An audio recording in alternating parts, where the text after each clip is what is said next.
Blagostanje torej razumemo in lahko ga merimo, kot sem pokazal zadnjič.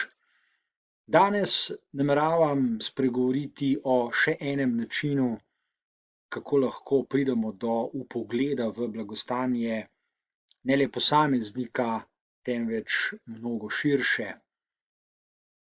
Iz podnaslova te nedavne študije zlahka ugotovimo, da je blagostanje neposredno prepleteno tako z zdravjem, psihičnim in telesnim, kot z enakostjo oziroma egalitarnostjo. Na bolj zapleten način to lahko prikažemo s tole shemo, vendar nas danes ne bo zanimala. Zanima nas namreč vprašanje, kaj lahko naredi posameznik za lastno blagostanje. V tej knjigi, ki je izšla pred kratkim, naletimo na vrsto idej, kaj lahko naredi posameznik.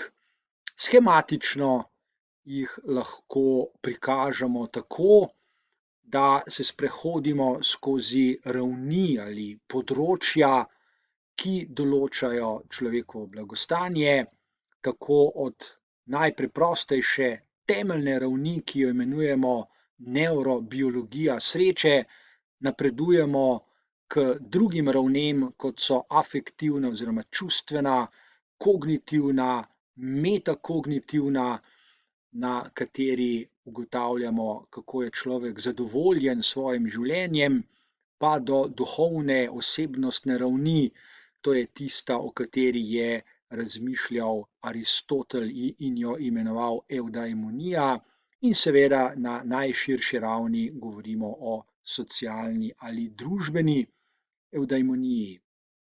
Kot rečeno, zanima nas, kaj lahko posameznik naredi za svoje blagostanje in kako ga lahko razume. Pri tem mu pomaga tako imenovana teorija diskrepanc ali razhajanj. O razhajanjih se posameznik zlahka prepriča, če odgovori na 7 preprostih vprašanj. Prvo vprašanje: kaj v življenju zares želim? Ne samo, kaj drugi želijo od mene, da želim, kaj drugi pričakujejo, da počnem ali želim, kaj drugi hočejo od mene in podobno. Prvo vprašanje je torej, kaj jaz zares želim od svojega življenja. Drugo vprašanje: kaj imajo drugi ljudje in kaj imam sam? Tretje vprašanje: kaj je najboljše od tega, kar sem že imel v preteklosti? Četrto vprašanje: kaj sem pričakoval od svojega življenja pred 3 leti? Peto vprašanje: kaj želim od življenja čez 5 let? Šesto ali predzadnje vprašanje: kaj si v življenju zaslužim? In zadnje vprašanje: kaj zares potrebujem? Kot rečeno, teorija razhajanj ali diskrepanc nam ponudi dober vpogled v lastno blagostanje in iz tega sledi nadaljnje spraševanje, kaj lahko storim, da bo moje blagostanje večje. O tem kajpak drugič.